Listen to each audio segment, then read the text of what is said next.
Hello, friends. This is Tara Bachland, author of You-niversal Self-care, Improved Health Through Self-Understanding, and the creator of the Weight-Free Wellness Podcast. Today, I have episode number 17 of the Weight-Free Wellness Podcast. It is a bonus episode titled When to Do Online Yoga and Why to Go to a Yoga Studio.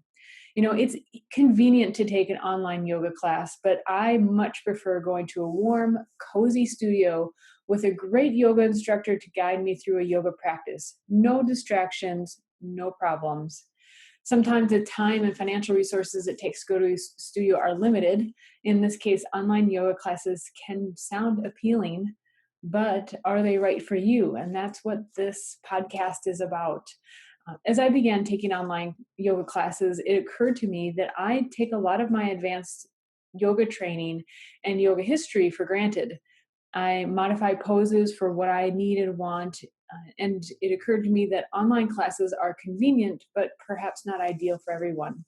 So if you're wondering which is better for you, online yoga classes or studio yoga classes, here I am sharing my thoughts with you. And, online yoga classes, I've been doing them regularly for a couple of months now. And usually I don't start sharing or commenting on things until I've been doing it for at least 6 months. But I have gotten some initial perspective just from doing these online yoga classes that I just thought I'd share. So I think online yoga is great if you have a foundational understanding of the basic poses. So if you've already been to a number of yoga classes where they've taught you alignment and posture and which muscles to contract, which muscles to let go, then online yoga may be more of a match for you. Online yoga definitely saves time in driving to and from a studio. If you can hit a yoga studio on the way home or to work, that would be pretty conveniently awesome. But that's not always the case. So in that case, online yoga might be more convenient for you. Also, if you have little ones at home, paying for a babysitter and going to a yoga class, paying for the yoga class as well, may not only be time consuming, but pinch the budget a bit. So I would squeeze in an online class when you can. And if you can, even get the kids involved. I know that sometimes it sounds better in thought than in actual practice, but you never know. Also, lastly, if you're the type who can commit to a regular workout routine, like online yoga, it's available whenever you are. So that might be just the right match. And that's been more the case for me lately. My schedule has been a lot more busy. And so even taking the time to go to the yoga studio adds easily almost another hour on top of the hour class. So those 2 hours are really precious to me right now. And I am the type of person that can commit to something. I have to put in a few little things to help me to commit, but when I'm really committed to it, I can definitely do it. It's more of like the end goal too. When I do something regularly, like a yoga practice, I feel the benefits, and so it just makes it easier and easier to keep on going. And that's kind of more my way of operating. So when might be a yoga studio? When would a yoga studio practice be more appropriate for you?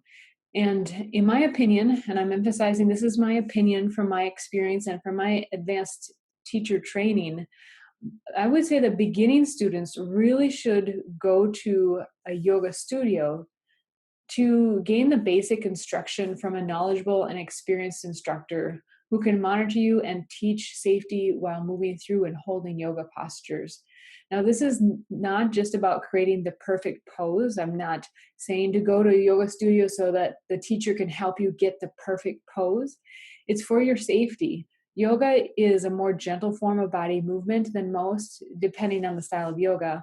But the repetitive movements can still strain and harm the body over time if not done properly. So I've made that number one. That's number one. If you are definitely new to yoga, I would go. Some yoga studios will do a beginner's sequence or beginner's package. I would at the very least, do that. Number two, for immediate and advanced students, it's helpful to go in for checkups. I know from firsthand experience, it's easy to develop bad habits. And even if you've developed out of them and then you develop back into them. Something as simple as keeping your elbows in, like when you're doing a chaturanga or the push-up position, lowering down, the elbows can really easily creep out. And making sure that someone is monitoring something like that can really help in preventing painful elbow problems. And that's just one example. Sometimes when you need space, this is number 3. When you're busy or just things are just chaotic around you and you just need space, well, it helps to grab a yoga mat, humbly claim your area in the yoga studio, and take a mini vacation in your bubble of time and space. Get lost in the music and movement, no cares, no distractions. That is definitely a plus for going to the yoga studio. Number 4, there is so much behind what goes into a yoga class that a teacher just can't get into while teaching a regular class. And I know this firsthand from teaching yoga too. You can see that everybody's in flow and they're really enjoying the class. And my air type mind, as I talk about the body types in my book, the air type in me wants to go, and there's one more thing about this pose that I want to tell you. But you can see that everybody's in flow. And so although I like to share a lot of things and did you knows about yoga and the poses and so forth, a lot of times there just isn't that space because you're in the flow of the class. So most studios offer workshops to learn more, which can help you gain even more from your regular classes. So I recommend those. Those are a lot of fun. And also, by going to a yoga studio, you support a local business. This is a feel-good moment for everyone. This is definitely a plus on my list for going to the yoga studio. Is definitely a win-win situation. And lastly, I recommend taking classes at a yoga studio if you have a hard time committing to yourself. Now, this is not to get hard on yourself. We all have these areas in life that it's challenging to make the initial commitment.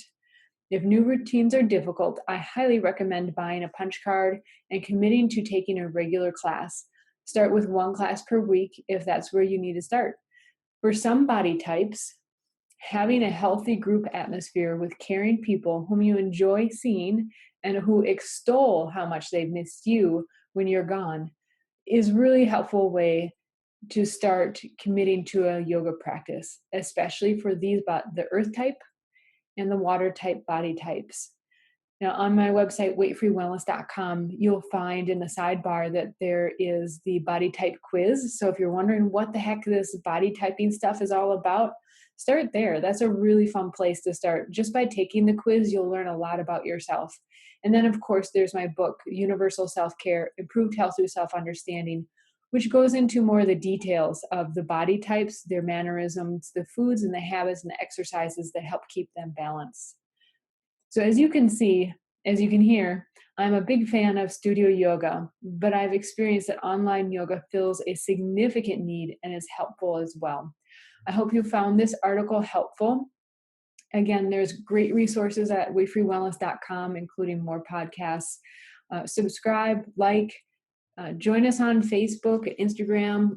I love interacting with you. Have a wonderful day. Namaste.